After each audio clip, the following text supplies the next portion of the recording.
आप देख रहे हैं पब्लिक टाइम पूर्वांचल। आइए जानते हैं देवरिया की खास खबर विस्तार से। देवरिया से एक प्रेरणादायक खबर सामने आई है, जहां आईटीआई परिसर में आयोजित सामाजिक अधिकारिता शिविर में दिव्यांगजनों और वरिष्ठ नागरिकों को सहायक उपकरण वितरित किए गए। इस कार्यक्रम के तहत कुल 1631 लाभार्थियों को 2.17 करोड़ रुपए की लागत से 2033 सहायक उपकरण दिए गए। इनमें motorised tricycle, wheelchair, hearing and walking stick जैसे उपकरण शामिल हैं। कार्यक्रम का उद्घाटन केंद्रीय राज्य मंत्री बीएल वर्मा ने किया। उन्होंने कहा कि सरकार का उद्देश्य समाज के अंतिम व्यक्ति तक विकास पहुंचाना और दिव्यांगजनों को आत्मनिर्भर बनाना है। प्रभारी मंत्री दयाशंकर सिंह और कैबिनेट मंत्री सूर्य प्रताप शाही ने इस पहल को सराहते हुए कहा कि ऐसे कार्यक्रम लोगों के जीवन में बड़ा बदलाव लाते हैं। जिलाधिकारी दिव्या मित्तल ने बताया कि कार्यक्रम में पारदर्शिता बनाए रखने के लिए क्यूआर कोड और फोटो सत्यापन का इस्तेमाल किया गया। कार्यक्रम के अंत में लाभार्थियों को सम्मानित किया गया, जिससे उनके चेहरे पर खुशी और आत्मविश्वास साफ नजर आया। देवरिया में इस तरह के आयोजन समाज में सकारात्मक बदलाव का संकेत दे रहे हैं। देवरिया से इस वक्त की बड़ी खबर सामने आ रही है, जहां रामपुर कारखाना थाना पुलिस ने हत्या के मामले में 2 वांछित आरोपियों को गिरफ्तार कर लिया है। पुलिस के मुताबिक 4 अप्रैल को एक युवती की चाकू मारकर हत्या कर दी गई थी, जिसके बाद 5 अप्रैल को मामला दर्ज कर जांच शुरू की गई। पुलिस अधीक्षक संजीव सुमन के निर्देशन पर चलाए जा रहे अभियान के तहत पुलिस ने तेजी दिखाते हुए दोनों आरोपियों आदित्य सिंह उर्फ शिवम सिंह और राकेश कुमार गौड़ को मुखबिर की सूचना पर गिरफ्तार किया। गिरफ्तारी के दौरान पुलिस ने आरोपियों के पास से हत्या में इस्तेमाल किया गया चाकू, एक अवैध चाकू, एक मोटरसाइकिल और 2 मोबाइल फोन बरामद किए हैं। इस पूरी कार्रवाई में थाना रामपुर कारखाना की पुलिस टीम ने अहम भूमिका निभाई। फिलहाल दोनों आरोपियों के खिलाफ आगे की कानूनी कार्रवाई जारी है। देवरिया पुलिस की इस कार्रवाई से साफ है कि अपराधियों के खिलाफ सख्त कदम उठाए जा रहे हैं और कानून व्यवस्था को बनाए रखने के लिए पुलिस पूरी तरह से सक्रिय है।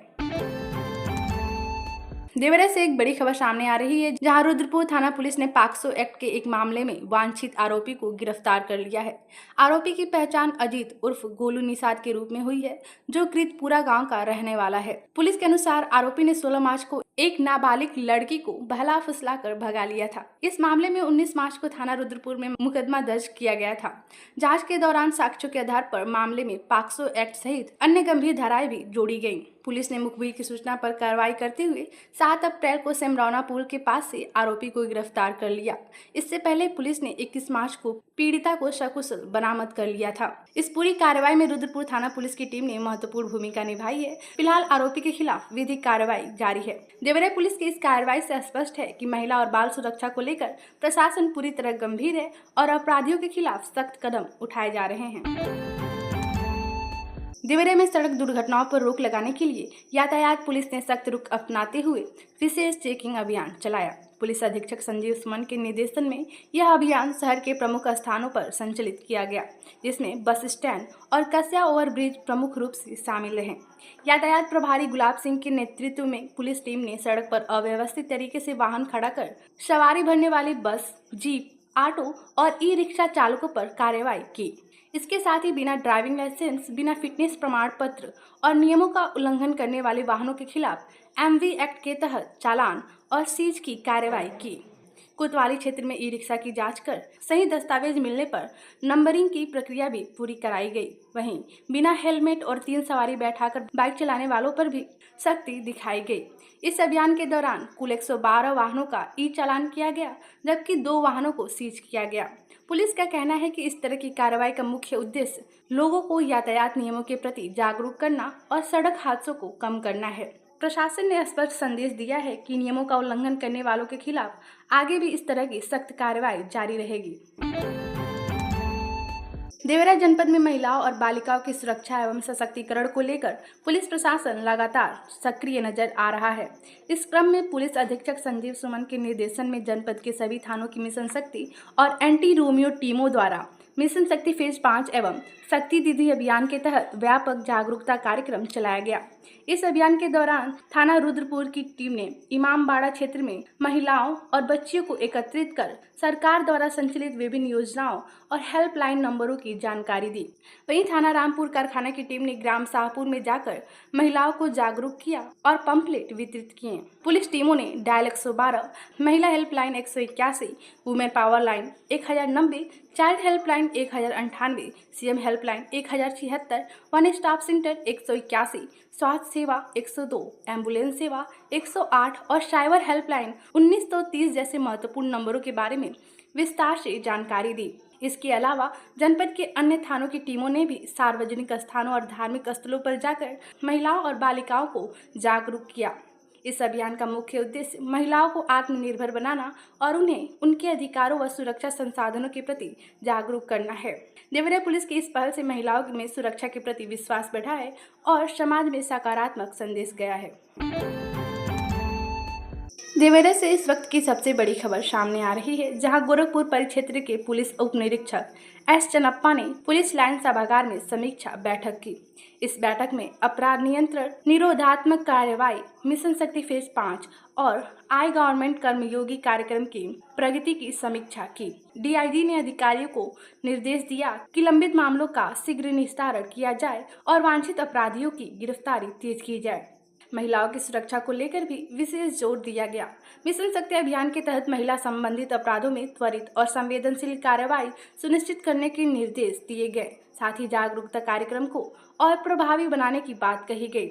इसके अलावा आई गार्ड कर्मयोगी प्लेटफॉर्म के जरिए पुलिस कर्मियों के प्रशिक्षण और क्षमता विकास पर भी चर्चा हुई। अधिकारियों को इस प्लेटफॉर्म का अधिक से अधिक उपयोग करने के लिए प्रेरित किया गया। बैठक में पुलिस अधीक्षक संजीव सुमन सहित सभी वरिष्ठ अधिकारी मौजूद रहे। देवरिया पुलिस की इस सक्रियता से साफ है कि जनपद में कानून व्यवस्था को मजबूत बनाए रखने के लिए लगातार ठोस कदम उठाए जा रहे हैं। देवरिया से एक अहम सूचना सामने आई है, जहां दीवानी न्यायालय परिसर की दुकानों की नीलामी 10 अप्रैल को आयोजित की जाएगी।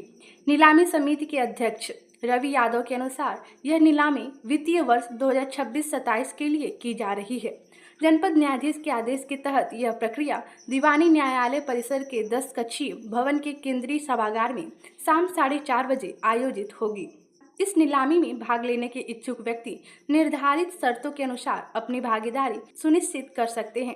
प्रशासन ने बताया है कि पूरी नीलामी प्रक्रिया पारदर्शिता के साथ संपन्न कराई जाएगी। समिति की निगरानी में यह सुनिश्चित किया जाएगा कि सभी प्रतिभागियों को समान अवसर मिले और प्रक्रिया निष्पक्ष रहे। यह नीलामी स्थानीय व्यापारियों और अन्य इच्छुक लोगों के लिए एक अच्छा अवसर है, जहां वे न्यायालय परिसर में दुकान प्राप्त कर अपने व्यवसाय को आगे बढ़ा सकते हैं। यदि आप भी इस नीलामी में भाग लेना चाहते हैं तो तय समय पर पहुंचकर प्रक्रिया में शामिल हो सकते हैं।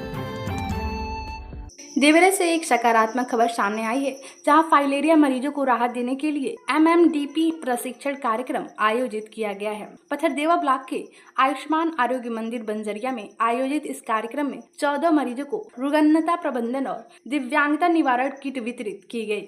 मरीजों को सिखाया गया कि वे हर घर पर अपने प्रभावित अंगों की साफ सफाई और देखभाल कैसे करें।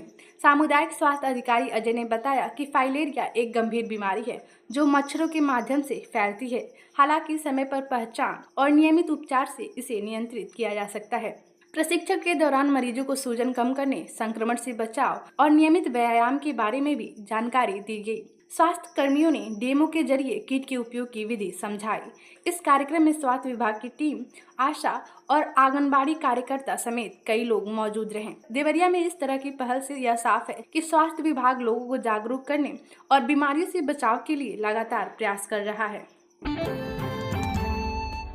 देवरिया से एक अहम खबर सामने आई है, जहां भूतपूर्व सैनिकों और सैनिक विधवाओं के लिए रोजगार का अवसर उपलब्ध कराया गया है। जिला सैनिक कल्याण एवं पुनर्वास विभाग ने परिसर में बने व्यावसायिक केंद्रों में से 2 दुकानों के आवंटन के लिए आवेदन आमंत्रित किए हैं। कुल 18 केंद्रों में इन दुकानों का आवंटन किया जाएगा।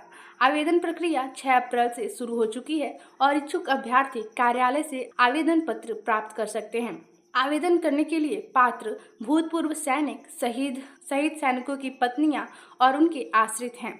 आवेदन जमा करने की अंतिम तिथि 16 अप्रैल 2026 शाम 5 बजे तक निर्धारित की गई है। अधिक जानकारी के लिए अभ्यर्थी जिला सैनिक कल्याण एवं पुनर्वास कार्यालय देवरिया से संपर्क कर सकते हैं। यह पहल भूतपूर्व सैनिकों और उनके परिवारों को आत्मनिर्भर बनाने की दिशा में एक महत्व। यदि आप या आपके परिवार में कोई पात्र है तो इस अवसर का लाभ जरूर उठाएं और समय रहते आवेदन करें।